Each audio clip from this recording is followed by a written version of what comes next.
La F10, la plus puissante monorotor au monde.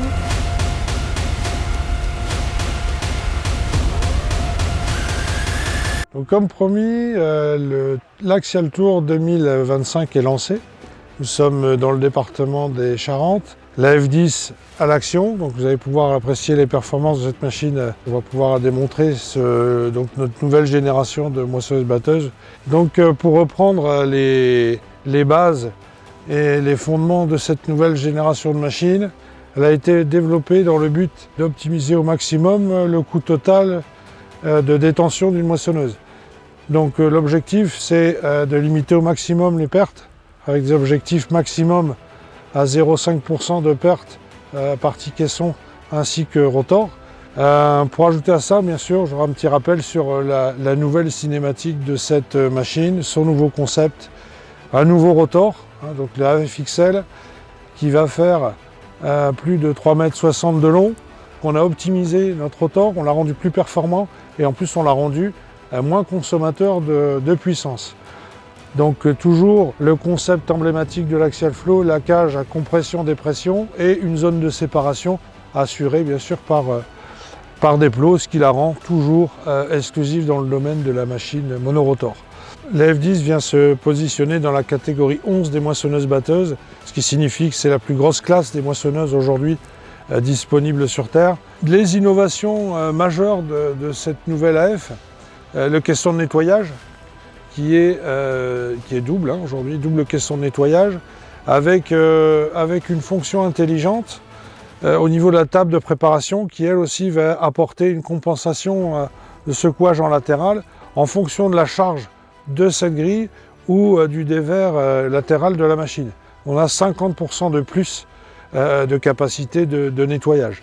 Un caisson proactif dans le sens où via nos capteurs de pression avant et grille pré-grille, on va donner une information à la table de préparation afin d'anticiper un phénomène et le but c'est d'aller au maximum faire performer l'effet densimétrique de la table de préparation. Donc une machine qui est devenue intelligente, qui réfléchit avant le truc. Donc l'idée c'est de limiter bien sûr les pertes et d'augmenter les performances. Donc ce nouveau caisson de nettoyage permet à la machine d'évoluer à l'aisement avec un taux de perte extrêmement limité, donc en dessous des 0,5%, à un débit qui va osciller entre 70 et 80 tonnes/heure. Les AF9 et 10 sont disponibles avec deux solutions intégrées en termes de broyage et de répartition des pailles menu paille. La F10 qui est derrière moi est équipée du broyeur MagnaChop. Donc c'est un broyeur qui est situé à l'arrière de la machine avec une particularité, c'est que son sens de rotation a été inversé. On injecte toute la paille avec un angle bien spécifique, ce qui fait qu'on a permis à ce broyeur de réduire sa consommation de puissance de 50%. Si on le compare au broyeur traditionnel, on va être capable d'aller broyer dans toutes les conditions de façon extrêmement fine, ce qui va nous positionner sur le plus haut niveau en termes de capacité de gestion de résidus. En plus de ça, on a couplé donc, un éparpilleur qui est intelligent, qui va gérer sa largeur de répartition via un système de radar qui est extrêmement simple à utiliser. On donne un objectif de largeur de répartition à la machine fait le reste, et en continu, les radars vont mesurer la vitesse, l'impact final du résidu, et va être capable en fonction de ça d'autoriser une rotation plus ou moins rapide de l'éparpilleur, de capteurs, 18 mètres de capacité de répartition, quel que soit l'état de la machine et les vitesses de vent latéraux, on est capable de répartir de façon très homogène. Donc la trémie de 20 000 litres, soit environ 15 tonnes de grains, est équipée d'un dispositif d'évacuation, donc la vis de vidange que vous voyez derrière moi, est capable d'évacuer plus de 200 litres par seconde. Donc on est capable d'évacuer les 20 000 litres quasiment dans la minute. Ce dispositif de 200 litres par seconde peut être divisé par 3, donc on a 3 rapports de vitesse différents, de façon à pouvoir finir un chargement à l'optimum, éviter les consommations de puissance quand on va avoir une longue menée à vider, donc on va pouvoir optimiser et réduire la puissance consommée par la vis de vidange pour permettre de la rebasculer sur tout ce qui est battage et traction de la machine. Dans la continuité de la simplicité des lignes cinématiques de l'Axial Flow qu'on expérimente depuis plus de 45 ans, cette machine a été davantage simplifiée si on la compare aux séries 260. On n'a plus que 2 lignes cinématiques, une ligne directe entraînement convoyeur, et on va utiliser le rotor comme arbre de transmission pour faire tourner devant le cône d'alimentation un niveau de dispositif qu'on va appeler le SFS, qu'on a synchronisé avec la vitesse de rotation du rotor, donc de façon à fluidifier l'alimentation de la machine. Donc 2 lignes de cinématique. C'est une machine qui n'a plus de chaîne, n'a que de la courroie et du boîtier.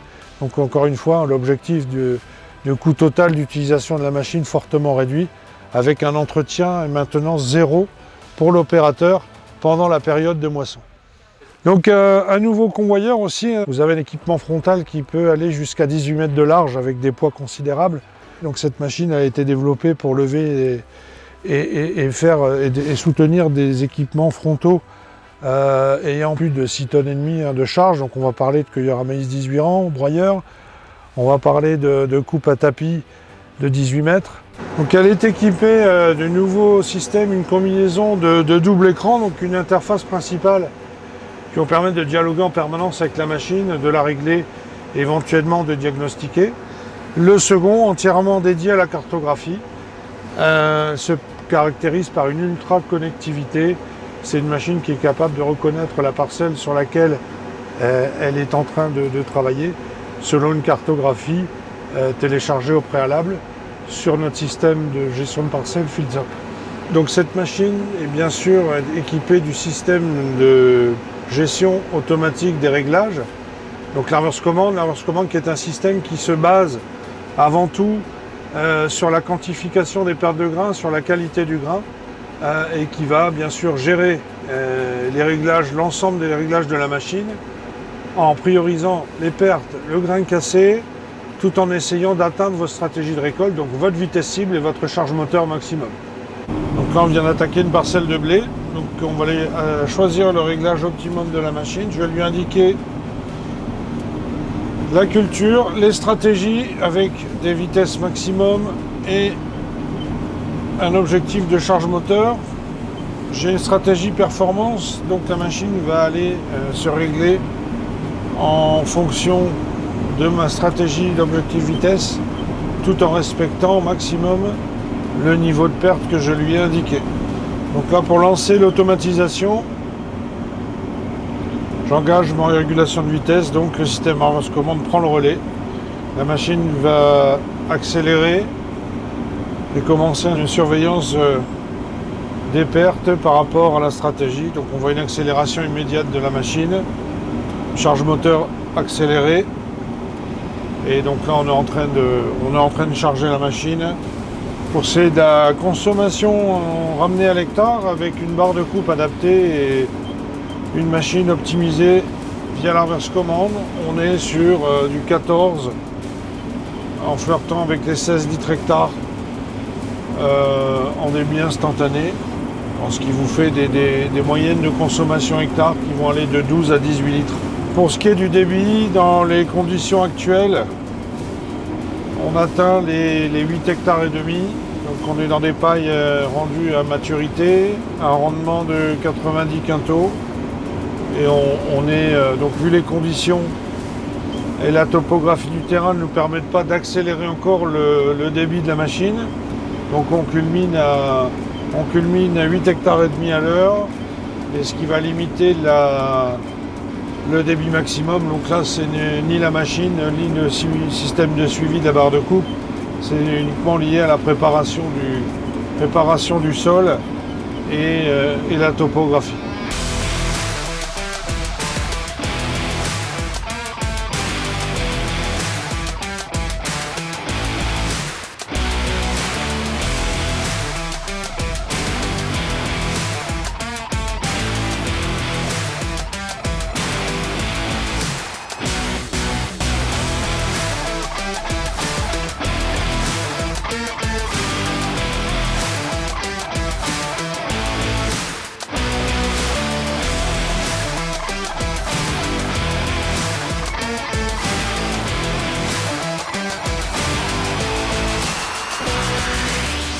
Alors Samuel Jaunet, exploitant agricole sur la commune des Brousilles dans le 85 en Vendée. Exploitation céréalière, grande culture et une partie ETA, travaux agricoles à côté. On a commencé l'aventure avec Casillache il y a 25 ans avec les modèles 2388 et on a ensuite une 8230 et on est sur une 8250 aujourd'hui depuis 3 campagnes. On a choisi la marque Caz pour la simplicité, le débit de chantier et le coût d'entretien. Alors mes impressions de la F10, c'est on change carrément d'univers par rapport à la 8250. On est sur des débits de chantier supérieurs, de l'ordre de 30 à 50%. On est vraiment sur une machine XXL avec des performances qui sont vraiment de la catégorie de la machine. Concernant la qualité du grain, on arrive sur des taux de grains cassés à moins de 0,4%. On est sur une propreté de grain qui est quand même totalement différent par rapport à la 8250. Et on est sur un taux de perte qui est inexistant, voire nul. Sur des largeurs de coupe de 13,70 m, c'est quand même assez impressionnant. On reste impressionné par le monorotor qui, aux yeux de la concurrence, était une conception un peu obsolète et finalement qui fait vraiment ses preuves sur le terrain où on est vraiment au-dessus et largement au-dessus de la concurrence.